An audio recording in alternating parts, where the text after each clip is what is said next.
မာပြည်တဲ့ကိုမင်းတို့ထဲကိုဝင်ဖို့အတွက်ဒီနေ့ပြင်ဆင်လှုပ်ရှားနေတာဟေ့နော်မင်းတို့အဲ့လိုချိုးမပြေတာတွေနော်ဒုခိုင်းတဲ့အတိုင်းမလုပ်တာတွေရှိလာလို့ရှိရင်တော့အဲ့ဒီတက်တွေဝင်လာလိမ့်မယ်ဆိုပြီးတော့ကျွန်တော်တို့သတိပေးတာအလုံးကိုဇိုင်းပြခြင်းသီးတဲ့ကြီးနာချက်ကိုထုတ်လိုက်တာဖြစ်ပါတယ်ဒါကြောင့်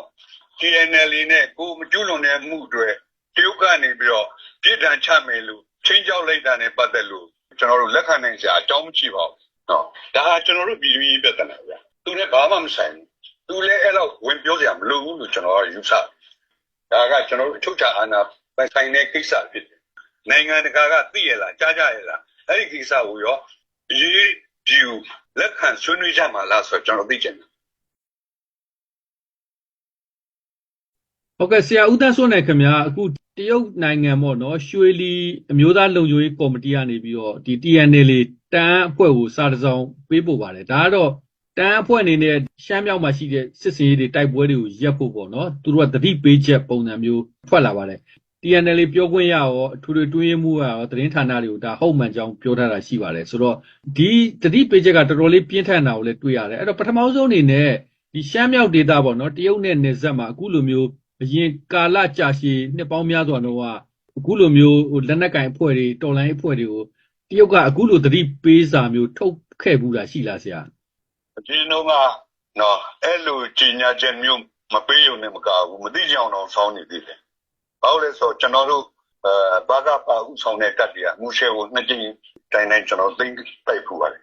တရုတ်ကိုရည်ရွယ်ပြီးတော့တိဆောက်ထားတဲ့နမ်လင်းဆိုတဲ့အမြောက်စခန်းကုန်းတော်မှာကျွန်တော်တို့သိမ့်မိပါတယ်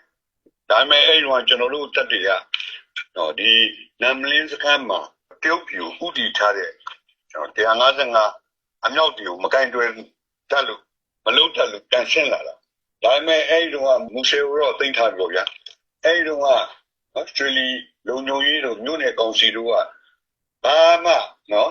စံကျင်ကန့်ကွက်တာနော်တတိပေးတာဘာမှမရှိခဲ့ပါဘူးမသိအောင်ဆောင်ပြီးတော့ကြောပေးနေကြတာအမှန်ဒီရေးကိစ္စနဲ့ပတ်သက်လို့အခုမှနိုင်ငံရေးဝန်ကြီးကဒီလိုရာဇသံနေပြီးသွားတဲ့အပေါ်မှာအခုမှထပြီးတော့ရွှေလီကလုံခြုံရေးကောင်စီဆိုတဲ့ပုံကိုယ်တွေကထပြီးလုပ်တာပါနော်တမိုင်းမှာဒါမျိုးတွေမရှိခဲ့ပါဘူးသမိုင်းတစ်လျှောက်လုံးဗမာပြည်ထဲမှာဘာဖြစ်ဖြစ်ဆိုပြီးလက်နဲ့ဒီတက်ဆင်ပေးပြီးတော့ဘာကပါနေတဆင်ကျွန်တော်တို့အရှိမြောက်ဒေသကိုတိုက်ပွဲပေါင်းများစွာတိုက်ခဲ့တာ18နှစ်လောက်ကြာပါတယ်ဒါပေမဲ့တရုတ်ကတခွန်းမှမပြောဘူးအခုမှကျွန်တော်တို့ကိုရာဇသံပေးလာတာနောက်ပြီးတော့အဲ့ဒါကိုမလိုက်နာလို့ရှင်ဘာလို့မညာလို့မဆိုတော့ကျွန်တော်တို့ရဲ့အချုပ်ချာအာဏာကို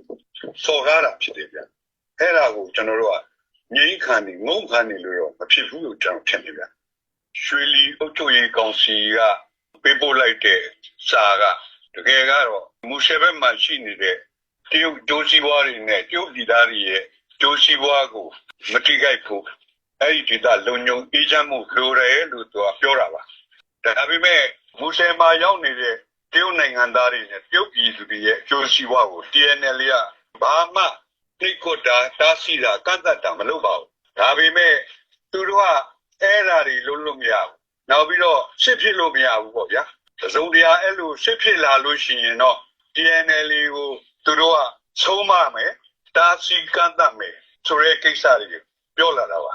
အဲ့တော့အဲ့ဒီအသုံးနှုန်းတွေကအလုံးကိုဇိုင်းပြခြင်းသီးတဲ့ကြီးနာချက်ကိုထုတ်လိုက်တာဖြစ်ပါတယ် TNL ကဘာမှတရုတ်အမျိုးသားတွေရဲ့ကြိုးစီးပွားနဲ့တရုတ်မျိုးသားတွေရဲ့အသက်ကိုနော်လုံခြုံမှုကိုတာဝန်ယူနေတာပါဒါကြောင့်